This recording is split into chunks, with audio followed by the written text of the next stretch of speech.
Terkait nazar, ada dua hal yang perlu kita bedakan. Yang pertama adalah bernazar. Bernazar itu berarti mengucapkan atau menyatakan nazar. Nah, bernazar atau mengucapkan nazar itu ada dua. Yang pertama, ada nazar ibtida. Nazar dari awal permulaan. Ada sekolah ibtidaiyah, itu berarti madrasah primary. Dia madrasah sekolah dasar, sekolah awal. Nah, nazar ibtida itu tanpa sebab. Misalnya ada orang yang bernazar, ya, besok saya akan puasa hari Rabu. Diucapkan dalam nazarnya. Maka seperti ini disebut dengan nazar ibtida, karena dia diucapkan tanpa sebab. Kemudian yang kedua ada nazar mu'allaq. Ini karena sebab. Kalau besok saya lulus tes CPNS, saya akan infak 1 juta ke MIPS. Maka ini berarti nazar yang bentuknya mu'allaq, dia dikaitkan dengan sebab tertentu. Lalu hukum nazar sendiri gimana? Untuk nazar ibtida, hukum asalnya makruh. Maka sebaiknya tidak perlu dilakukan. Dan alasan kenapa itu makruh, karena ini bertentangan dengan prinsip dan semangat syariat.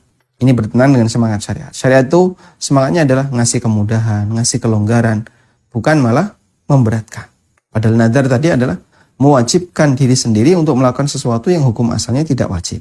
Sehingga nazar tanpa sebab hukumnya makruh. Kemudian yang kedua, nazar mu'allaq. Nazar mu'allaq, sebagian ulama mengatakan hukumnya haram. Ada dua, ya, nazar mu'allaq bentuknya itu ada dua. Yang pertama, karena latar belakang syukur. Misalnya, ada orang yang lama sakit gak sembuh-sembuh. Lalu dia bernazar, demi Allah, kalau memang nanti saya sembuh, saya akan infak senilai 10 juta. Dan dia mengucapkan itu dengan latar belakang bersyukur. Terima kasih ya Allah sudah disembuhkan dari penyakit. Lalu dia bernazar dengan mau infak 10 juta. Baik, ini hukum asalnya juga nggak boleh. Ini nggak boleh karena disebut oleh Nabi SAW mengeluarkan orang dari sifat bakhil. Dilarang. Artinya berarti orang yang bernazar itu bakhil. Karena hanya dengan nazarnya dia pun terpaksa melakukan perbuatan itu. Artinya begini, mau beramal kok pakai syarat.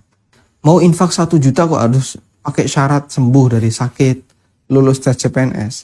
Mau beramal aja kok pakai syarat. Makanya dia disebut mengeluarkan dari sifat bakhil.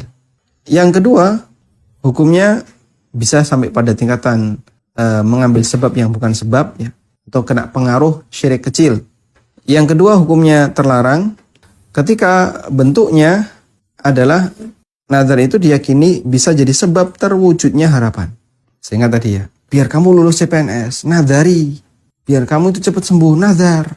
Biar nanti UN kamu lulus dengan nilai bagus, nazar. Itu umum di masyarakat. Ini masuk dalam kategori mengambil sebab yang bukan sebab.